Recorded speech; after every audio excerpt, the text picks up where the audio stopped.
little corner, but I could just stop my video. Right.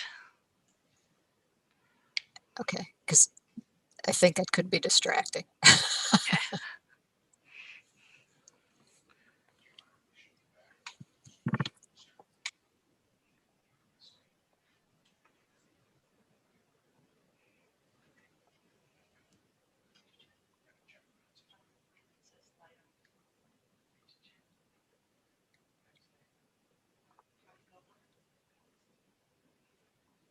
We're almost there. Okay.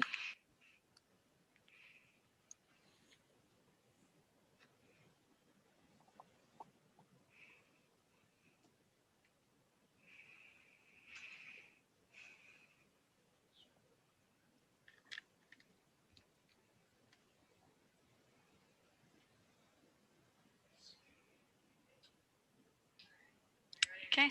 Yep. Here we go.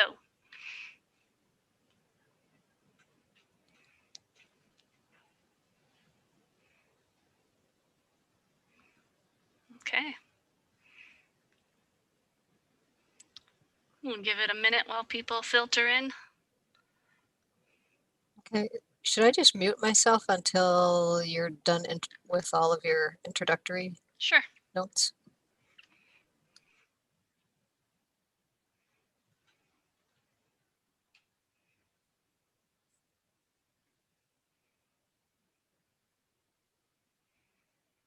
All right. Welcome to Science on Tap. Those of you who are joining us on Zoom and YouTube, we'll give it just another little bit here for people to come in.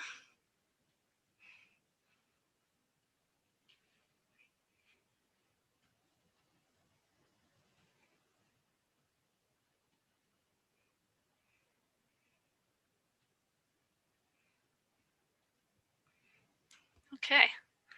All right. Well, good evening. Welcome to Science on Tap Minocqua Zoom edition. My name is Carol Warden. I work here at Trout Lake Station. Science on Tap is an example of the Wisconsin idea conceived in 1905 that the boundaries of the university are the boundaries of the state.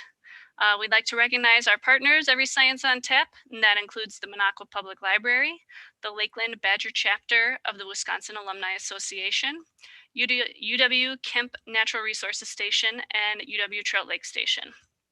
And Science on Tap is supported through a grant from the Brittingham Fund to the University of Wisconsin-Madison. You have 3 ways to watch. You can watch on Zoom, as we are here, as most of you are, and you'll be able to ask questions using the Q&A button on the bottom of your Zoom screen, and we will revisit that in a little bit. You can also watch on YouTube, but this is not interactive, so you can't ask questions through the YouTube channel. Both options have links on our website, scienceontapminocqua.org. Or you can watch the event at a later time, and you can go to scienceontapminocqua.org and click on Watch Archived Videos. And our recent archived videos also often have 8 to 10 minute short clips that you could choose to watch as well for a shorter version. And before we get to tonight, I just want to announce our next event on May 5th. We will have Heather Birkland of the Wisconsin DNR, and she is the Chief State Forester, and she will be talking about Wisconsin forests. So before I introduce our speaker tonight, can everyone find their chat button on the bottom of their screen, and please use this to let us know where you're at tonight.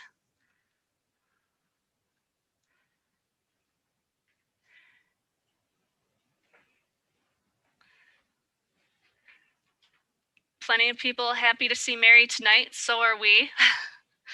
We've got Ballard Lake, Gurney, Wisconsin, Rhinelander, Lac du Flambeau, Sacramento, Arbor Vitae, Rockford, Minocqua, Amherst, Eagle River, Marquette, Michigan, Cumberland, Wisconsin, Winchester, Lake Mills, Argyle, a few more from Lac du Flambeau. Excellent. We've got people from all over. Woodruff, great. Cedarburg. All right, thank you very much for that. So tonight, and any tech problems you have, you can use the chat button down on the bottom where you just were and let us know about that, and we can address it. So tonight we have with us Mary Burns to tell us about her latest project entitled Women and Water, a Global Exhibit. This exhibit celebrates and honors water by portraying women from around the world who work with it, protect it, and advocate for it. Mary Burns is an award-winning fiber artist and master weaver. Mary has participated in numerous science and art collaborations and has been an artist in resident at Andrews Forest in Oregon and right here at UW Trout Lake Station in Boulder Junction. In another acclaimed project of Mary's called Ancestral Women exhibit, this one features woven portraits of elders from each of Wisconsin's 12 native tribes. That exhibit traveled nationally and had great attendance everywhere. A little bit about Mary. She grew up in Wausau and graduated from UW Green Bay with a BA in writing and in natural history. However, she has had a lifelong, really longer, connection to the Northwoods, having spent her childhood vacations with her grandparents in Manitowish. And she and her family moved to the Northwoods permanently in 1984 and continue to live in the family home. And she says it's great to have roots in one home since 1923. She started weaving in high school, and Mary's background in the arts and natural history continue to influence her work. She studied with master weavers from Canada to England and has put in her 10,000 hours as a weaver many times over. She loves her work and she is passionate about it. Mary teaches fiber art classes with her husband, John Bates, and leads natural history outings for many local organizations. And per our tradition here at Science on Tap, we have a trivia question about Mary.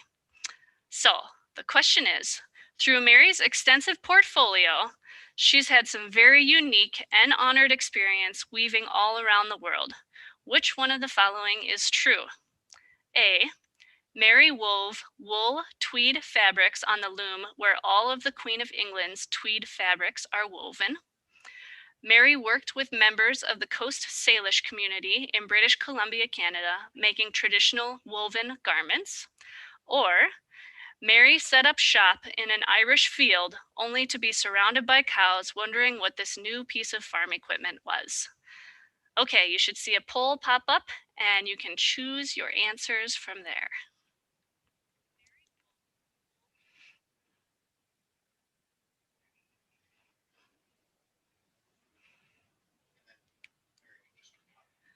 All right. And without further ado, here is Mary Burns.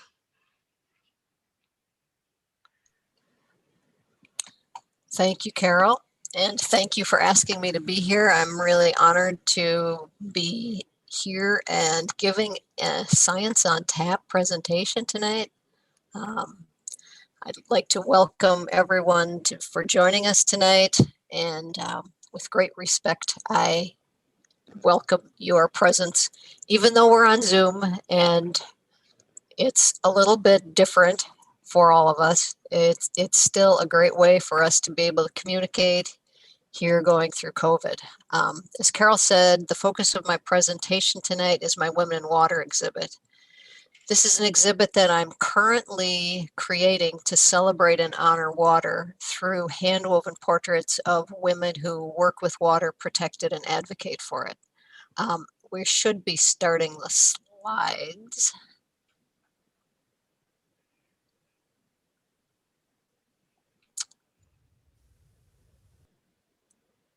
Okay. And you just go to the next one. Thank you. Featured are women who are limnologists, water walkers, oceanographers, researchers, artists, healers, activists. Next. And I am continuing to research and contact women globally to participate in the exhibit. Next slide. Thank you. Water is essential. It is the source of all life. Here in Wisconsin, we are blessed with beautiful lakes, rivers, and aquatic wetlands. In so many areas of the globe, water is being threatened. Next. Here in Wisconsin, our waters are also facing threats. I'd like to begin the evening's presentation with a video overview that I've put together of some of the women who are featured in the exhibit.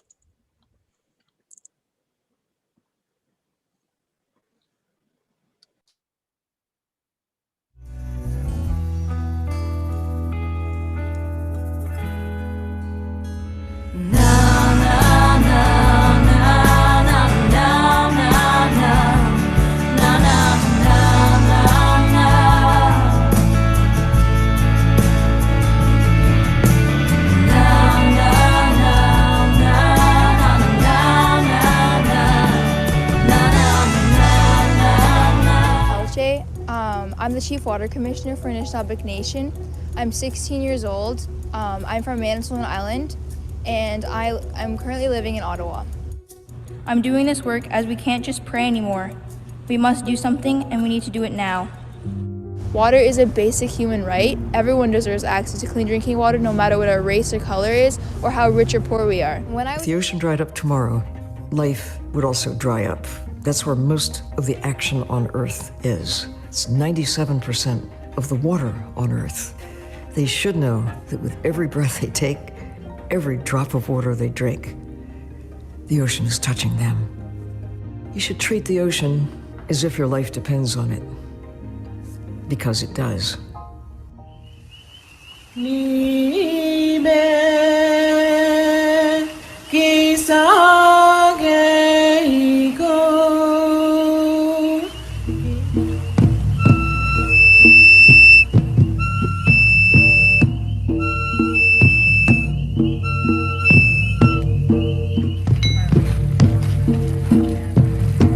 Behind the scenes, we've been praying a lot for this whole ceremony.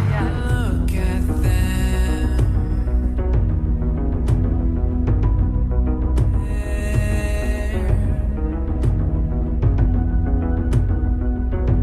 It deepens my fears.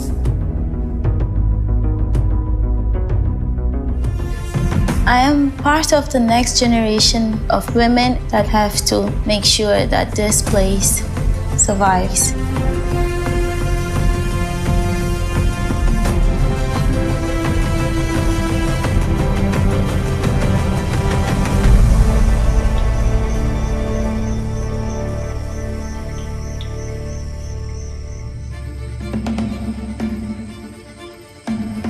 Gorongosa, don't cry. We are going to plant what is needed here. We are taking care of you.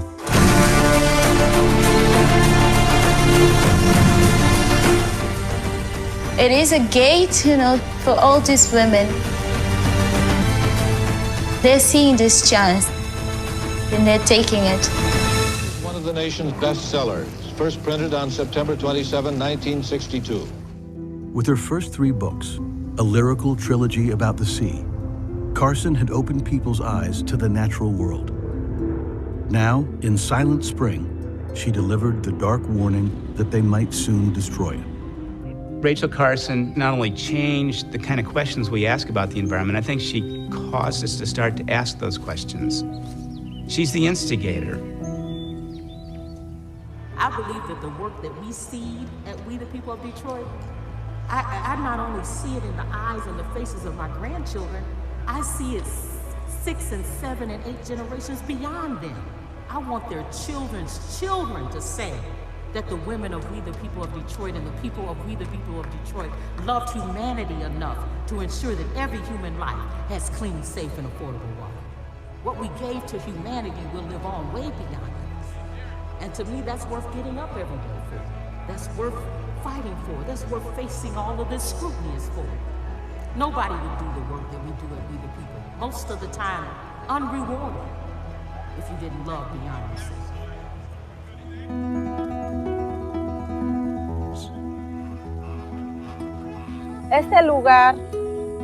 This place is sacred to us culturally as Ashanika. We have creation roots here. This is the place where all indigenous Amazon people first appeared. We visited every community, informing the people about the threats posed by the hydroelectric dam.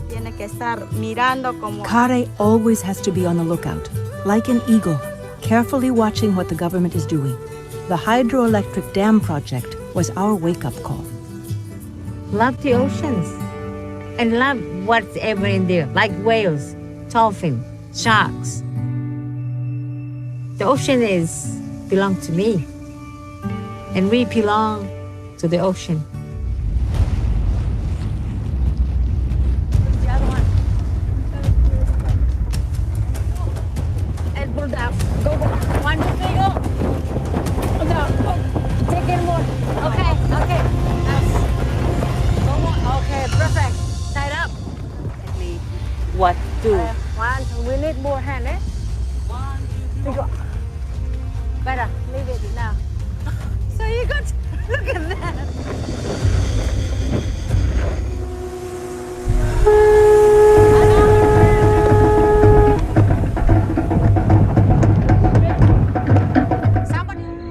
I can't say I've spent many years and months communing with the Everglades.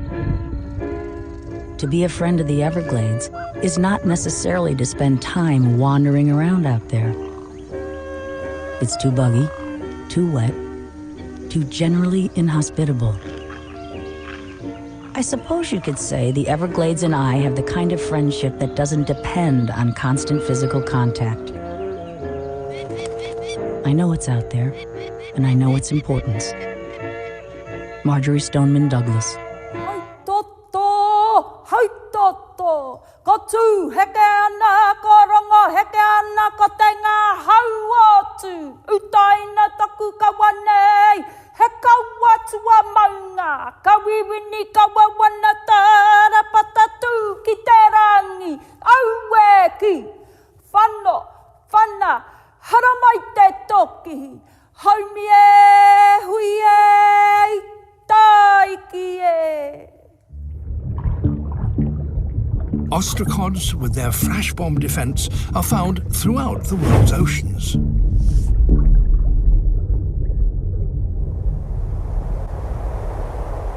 But in the Caribbean, they employ their glow to attract as well as to repel. It's something that researchers Gretchen Gerish and Trevor Rivers are studying, the spectacular mating display of ostracods.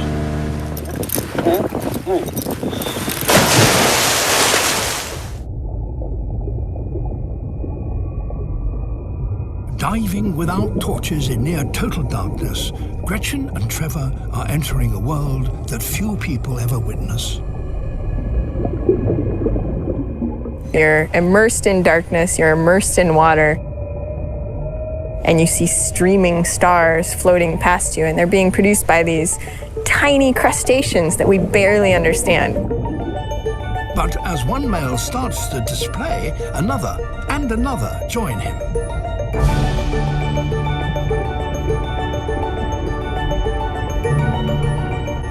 And as they synchronize, they fan out into this firework-like display of light.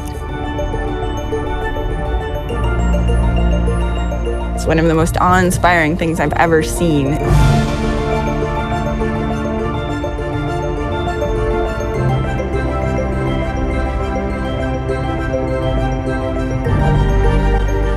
With every research trip, Trevor and Gretchen discover new species, each with its own light language.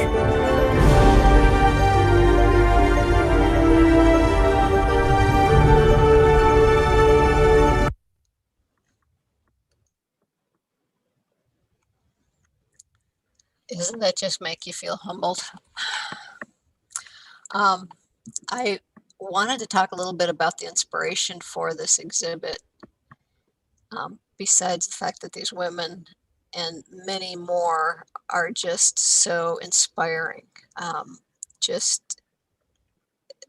Their life story and how they've dedicated themselves to working with water is just amazing. But part of the inspiration for this project grew out of my previous exhibit, the Ancestral Women exhibit, Wisconsin's 12 Tribes. And through working with these women, their families and communities, I came to have a deeper awareness of their reverence for water. And in many traditional cultures globally, women are the keepers of the water. They are the protectors of the water. Next, I would like to start by, this is the exhibit when it was on display at the Indian Community School of Milwaukee. And we can go to the next slide. I wanted to talk a little bit about water walks and water walkers and grandmother Josephine Menden. A water walk is a ceremonial journey along or around a body of water to help raise awareness for the water and to help bring people's awareness to the fact that they need to start protecting the water. And I believe that the first water walk took place in 2002, and it was called the Walk to Remember. And it started and concluded in Bad River, and it encircled Lake Superior. Next, the following year, grandmother Josephine Menden organized a water walk around Lake Superior. This was the first of many walks that she conducted. She is credited with spreading the practice of water walks throughout North America and beyond. In her lifetime, it's estimated that she walked over 15,000 miles for the water. So when I started working on this exhibit, she's the first person I contacted about participating. And she gave my proposal a lot of consideration and decided the project had the best intentions, and she gave me her blessing to proceed. So the first portrait I wove for this exhibit was of her. And in 2018, I was honored to be in her presence and was able to gift her a woven portrait. I'd like to show you some of the other weavings that are in the exhibit. The next one is Rachel Carson, who I'm sure you're all very familiar with. She was a writer, a scientist, and an ecologist. She worked for the U.S. Fish and Wildlife Service as a scientist, editor, and writer. She is very well known for her naturalist writing, but is especially known for her book, Silent Spring, which, as they said in the video, came out in 1962. Silent Spring challenged the safety of long-term usage of pesticides, especially DDT. And she brought these concerns to the public and called for new policies to be written to protect human health and the environment. Her work is credited with inspiring the environmental movement and the establishment of the EPA. Next, Autumn Pelchy. She is from Manitoulin Island, Ontario. She began doing water work when she was 8 years old. She's traveled the world advocating for clean water. She spoke before the United Nations when she was 13 years old on World Water Day. And in 2019, she became the Chief Water Commissioner for the Anishinaabe Nation, which means she speaks for water issues on behalf of 40 First Nations in Ontario. Next. Well, here we have Emily Stanley and our own Carol Warden. Emily is a limnology professor and researcher at UW-Madison. She researches aquatic ecosystems focusing on streams and lakes. And Carol Warden is an aquatic invasive species specialist here at Trout Lake Limnology Station in Boulder Junction. And I might say she is also a polar swimmer. Next. Anofo Have from the Kingdom of Tonga. Anofo is really fascinating. She is the first licensed female sea captain in all of Tonga and Polynesia. She inspires others through her passion for the health of the oceans, ecotourism, and sustainable sea transportation. Captain Anofo sails many different types of vessels, but one of the most important to her is the vaka, and that is a traditional Polynesian sailing canoe. So I drew one out and included that in the background of her weaving. Next. These three women are from Mozambique, and they live in the Gorongosa National Park region. And the national park, as well as the rest of the country, suffered severe damage during 15 years of civil war. And the park is being restored quite successfully. And one of the projects that they had envisioned and has taken place is the replanting of native trees on Mount Gorongosa. And underneath those trees, they are planting shade-grown coffee plants. But during a flare-up of the Civil War, armed rebels were encamped at the top of Mount Gorongosa, and the plantation was just below that. And it was it wasn't safe for anyone to be working the plantation. So these three women would carry water up the mountain at night to water the coffee plants. It's an incredible story of courage. Next, Tawera Tahuri from New Zealand is an artist, a water guardian, and teacher. She was in Washington State, and she happened to meet grandmother Josephine, who was also there. Grandmother Josephine was preparing for a water walk that she was conducting from the Pacific to Lake Superior. She was so inspired by Josephine that she started water walks in New Zealand when she returned home. Next. Marjorie Stoneman Douglas, another fascinating character. She was a journalist, an environmentalist, and an advocate for the Everglades. By the early 1940s, she realized how ecologically important the Everglades were to southern Florida.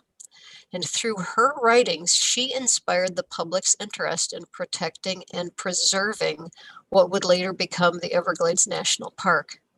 In 1993, at the age of 103, she was awarded the Presidential Medal of Freedom. Next. Monica Lewis Patrick of Detroit. She is known as the Water Warrior. She organizes people in underserved communities to gain access to safe, affordable drinking water. In 2009, she co-founded and is the director of We the People of Detroit. And that organization is a community-based nonprofit that works on civil rights issues with water access as one of their biggest struggles. Next.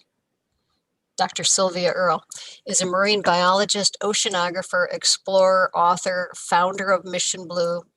She has been called a living legend by the Library of Congress and was named the first hero of the planet by Time magazine.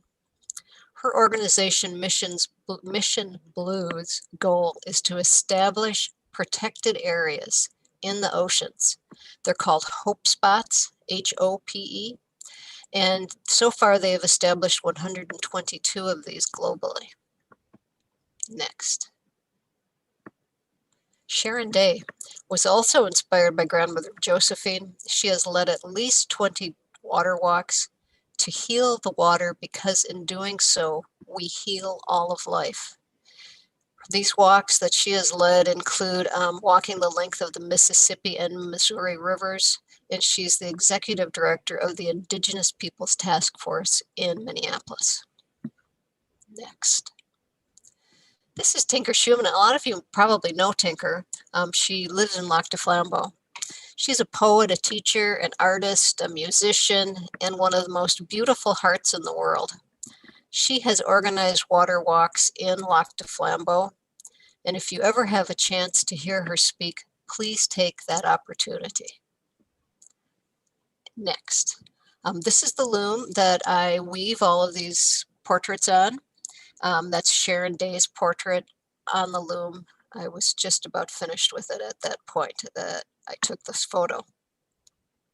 If you'd like to see how the loom works, please check my website and watch the demo video that I have posted there. So in conclusion, I am seeking additional contacts with women who work for water globally. If you have suggestions and connections, please contact me. As Sylvia Earle says, no blue, no green. We must protect our waters. Next. I'd like to give some special thanks tonight. Thanks to all the women all over the world who work with and for water. I'd like to thank Gretchen Garish and Susan Knight and staff at Trout Lake Limnology Station and UW Trout Lake Station's Drawing Water Art and Science, Terry Dalton, and for the support of the Wisconsin Arts Board.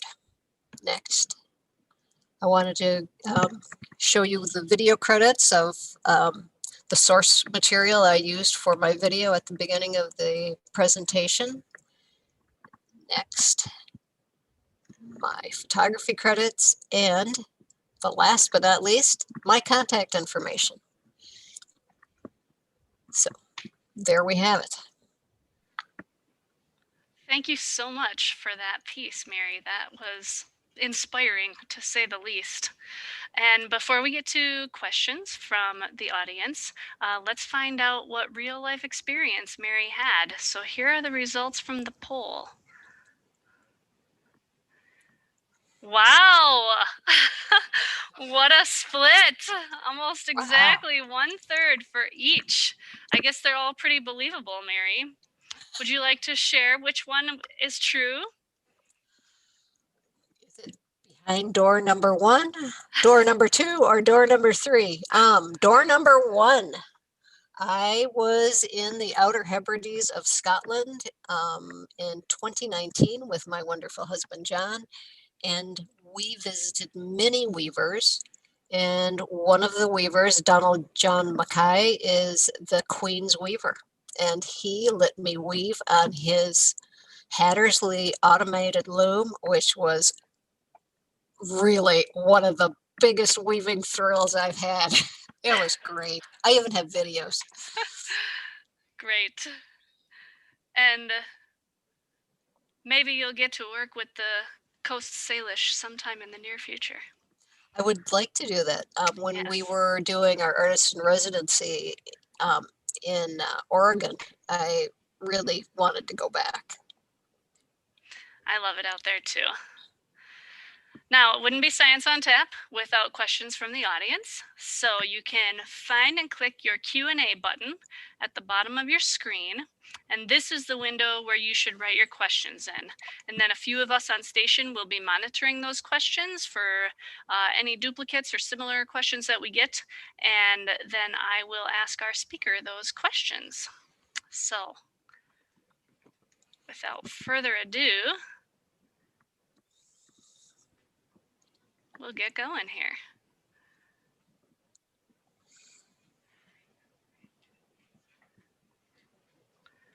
All right. So the first question we have is, how many more portraits do you hope to include in this exhibit? I hope that my goal is 20 to 24. Oh, okay.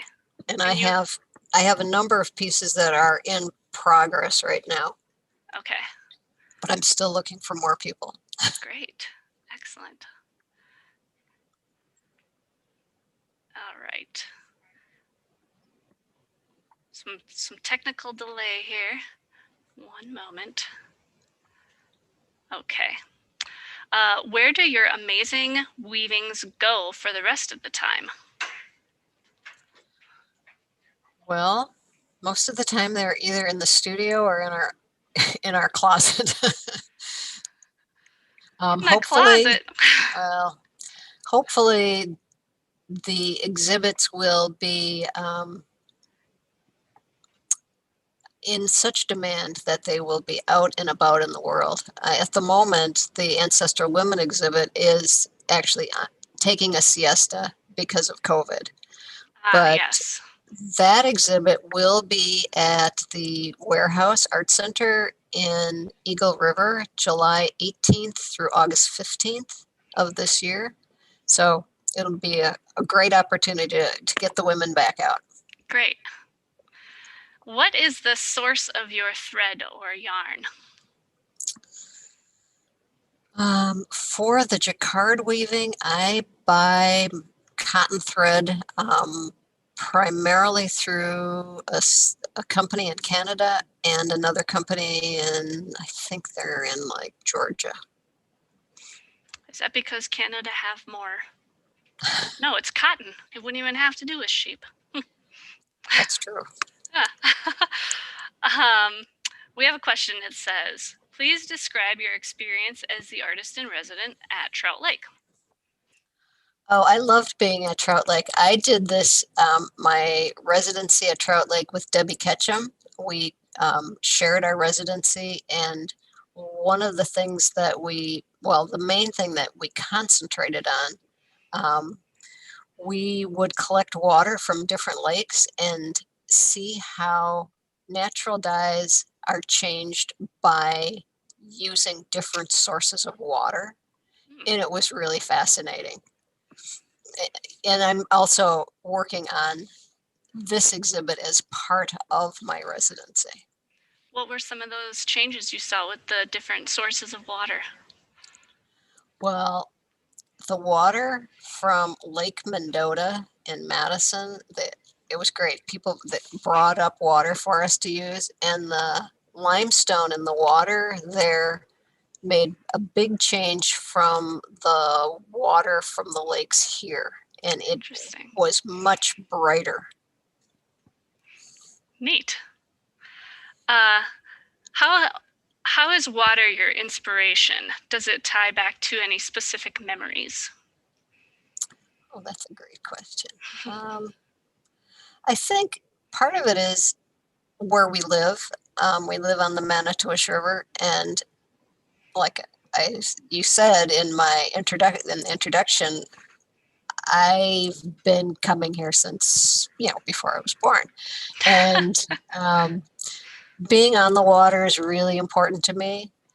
And I just feel that we really have to be responsible for keeping the water clean and taking care of it and getting that message out.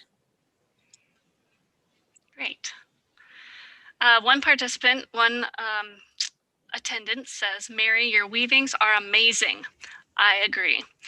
In the presentation, they look like photos. How long does it take to do each one? And how do you convert your photos to a tapestry? The weavings the portraits, sometimes things just work really well, but other times it's a real struggle. That last photo I had of Tinker Schumann and myself with her portrait, I worked for weeks on getting that design, and I finally I didn't give up. I just changed the whole format. I kept the Lake Superior background that I'd drawn out, and I went to a completely different photo to work off of for her. In this case, it was a photo by a journalist from Paris who was here several years back, and she took a lot of photos of Tinker and myself. And anyway, so it can take up to a month. What I do is I work off photos and make my pattern, and then it's really complicated. I simplify the design to say a dozen or slightly more different shades in the weaving, and I assign a different weave structure to each of those. So it'll either bring up more of the black warp that's on the loom, or more of the color that I have on the shuttle, which is kind of a sepia tone. And then, so I go back and forth between my designing on the computer and my weaving on the loom and sampling. So for some of the portraits, I weave up to 36 inches of samples before I actually get satisfied. I'm kind of a perfectionist. And once I finally get satisfied with the design, then I actually weave it. And the weaving at that point doesn't take very long. Neat. What is it about the jacquard loom that makes it suitable for your art?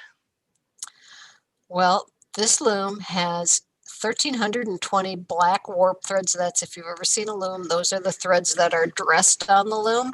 Okay. And I can manipulate every single one of those threads, and they are slightly heavier than sewing thread. So the ability to create highly detailed pieces is just amazing. Wow. Do you actually manipulate each one of the threads? Not as such. Okay. So I'm working, once I get the design done, it goes into the computer, and then the computer will read every single one of those 1,320 warp threads.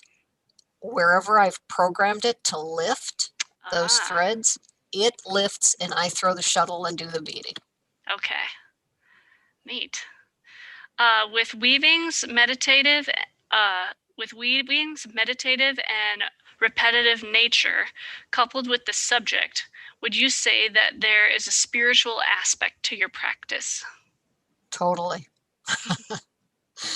Yes, very much so. And then on top of that, I come down and I do my morning meditation and yoga, and I'm surrounded by these women, and it's just, sometimes it's just about brings you to tears. I believe that. How do you create the different shades with so few color threads? How do you create the So how do you create the different shades with so few color threads? So if I want to work on a range of color changes, and usually this is somewhere between 12 and 18, say. So the warp threads are black, and the weft is, say it's a tan. For the blackest black, I raise more of the warp threads to the surface and just slightly tie them down with the shuttle threads. And I go through that, and I use less and less of the black and more of the tan as I go through, say, the 12 or 18 shades. Wow. Clear as mud, right? Well, it does sound like that you are a master at it. Still learning. Yeah, fair enough. Do you ever hope to have all of these women meet? You mentioned one or two that have met. That would be really amazing. I mean, I know some of them have passed on, but which would have been really remarkable.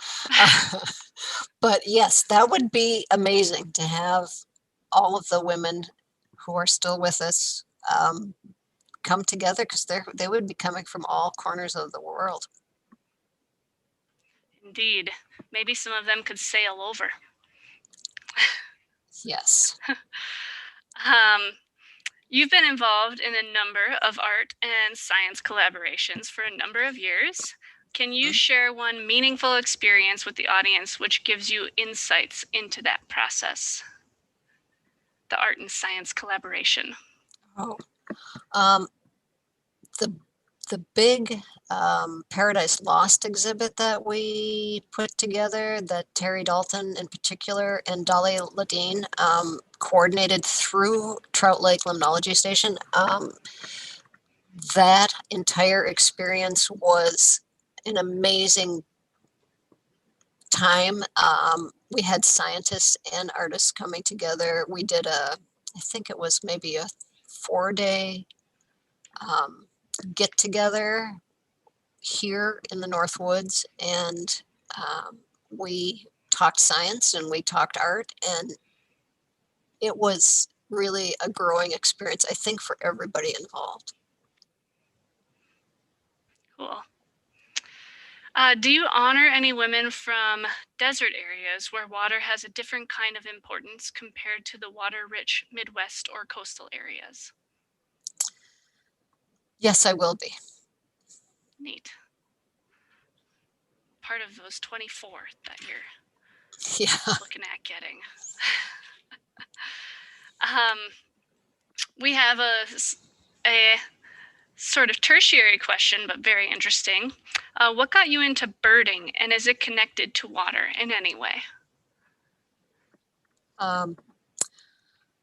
I started birding a little bit in high school and just got more and more involved with that as I got into college and beyond. And of course, it's totally tied to water. It's, yeah, the two are inseparable, I think.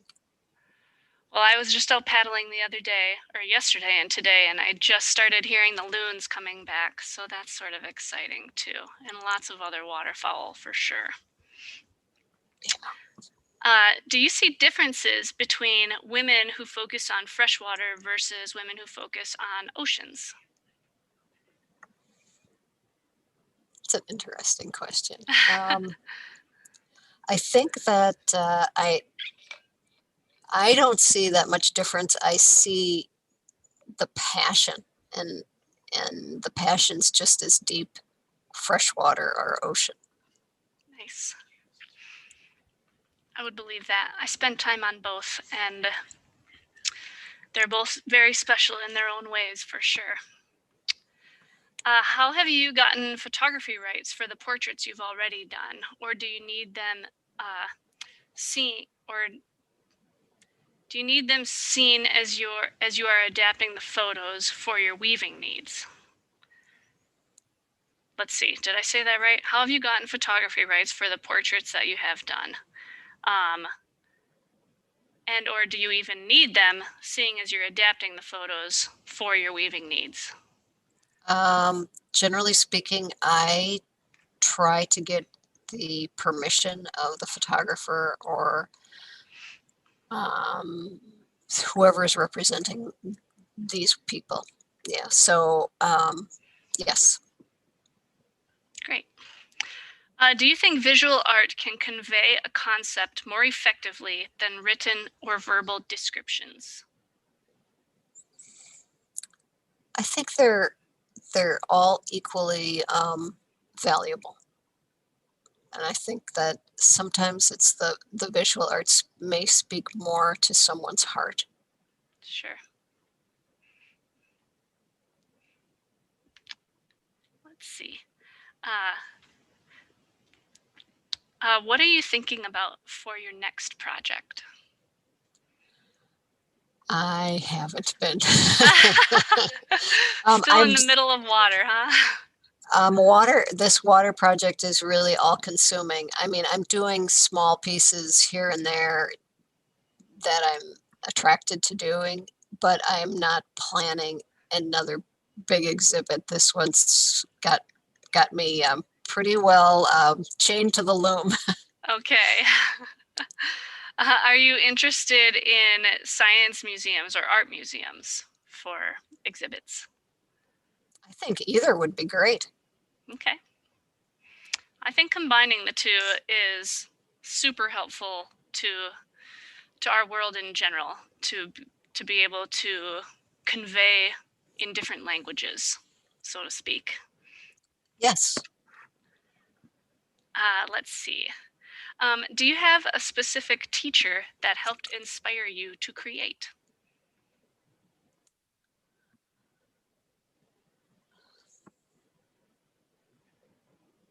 There have been lots of teachers over the years. But my high school art teacher is the person who got me interested in weaving. And I always have to thank her. She was amazing. Her name was Ruth Plattner. Awesome. I have a high school teacher that hits the same chord, except with choir. Great. Thanks, Mrs. Carlson. You wrote the book, Heartwood About the Forest. Do you plan on writing a book about water or water walkers? We plan on writing a book on the exhibit, on the women who are portrayed in the exhibit. And John, my husband, is writing the text for those bios. So we're envisioning a full color oversized book with portraits, the portraits in the description, but also photos of the women and more information on, what they do and where they live. And I think it's going to be really fabulous. I'm really excited about it. Great. I'm looking forward to it too.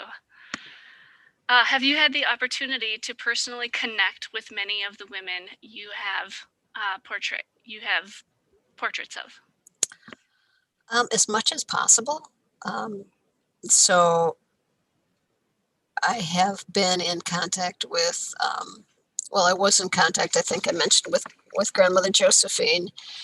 And then with Autumn Pelchy, when I first started working on her portrait, asking if I could weave her portrait, she was maybe 12. And I was working with her mom.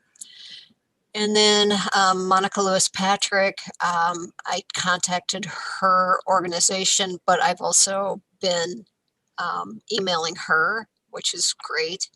And some people I'm just working with their organizations, like Sylvia Earle. It was months and months and months and months that I sent emails to her organization, Mission Blue, and finally, probably 2 years after my initial attempt to contact them, they gave me permission. Wow. And then, like, Tinker Schumann's a dear friend, so it's different. There's a woman I'm working with now in Kenya, and I had to be introduced through a different organization, and now she's starting to email me back, which is pretty fabulous. Wow, that's a lot of persistence. Sounds like it paid off though. Yeah, and it's really great that Ruth Buendia from Peru, she responded right away, and she's sent me several emails, so that's been really rewarding. Neat. The faces of the women in your art are especially lifelike and nuanced.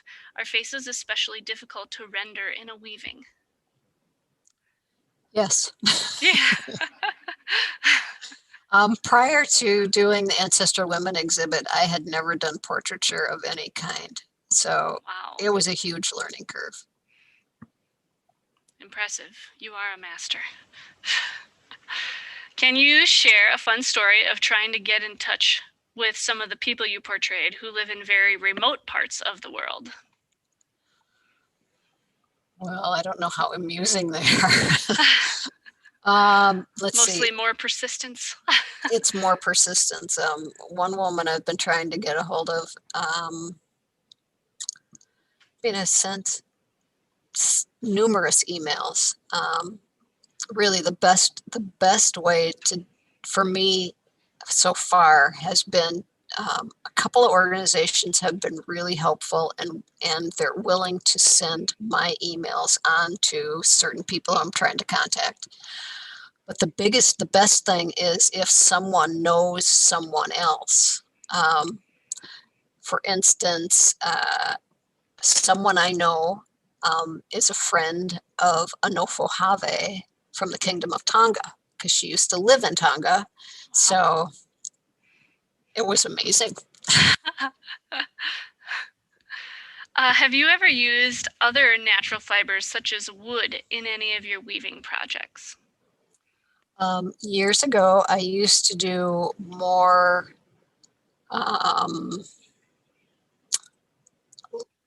off-loom weaving, where I would combine lots of natural materials with wool, yarn, and threads. And yes, so I don't do that very much now. Mostly just cotton now? On the jacquard loom, I weave with cotton. I have some really fine wool that I use on occasion, and even a little bling. I have some metallic threads that someone gave me, which has been pretty fun. On my big rug loom, I use linen and wool. Okay, neat. Will you be exhibiting at the Northwoods Art Tour this year? Yes, I'm part of the tour, and hopefully there will not be a massive flare-up of COVID and we can have our doors open. And we have 2 tours, one in July and one in October. So yeah, come see me. Is that the driving tour? That is the driving tour. Yes, I like that tour, and I will come and see you. Good. I do demonstrations on the loom, so. Excellent. Maybe I'll call ahead of time, see when that's happening. All of Trout Lake will be there. I could do a special program just for Trout Lake. We have one more question this evening. Where can we view your exhibit next? Maybe that art tour? The art tour would be the next venue that I know of that you could see many of these portraits. So the new exhibit, the Women in Water exhibit, will hopefully be on display at the Center for Visual Arts in Wausau next year. I'm working with them right now to set a date. Okay. And I was talking to Gretchen about this today. We are hoping to get the Women in Water exhibit into the Joint Aquatic Science meeting, which is an international meeting, which will be held in Grand Rapids, Michigan next year. So we're hoping to do that. And then the Ancestral Women exhibit will be on display, I think I mentioned, at the warehouse in Eagle River this summer. The warehouse. Is that where they have open mic sometimes too? Yes. I think, yeah. Okay. Music, you know. Sure. Okay. Yeah.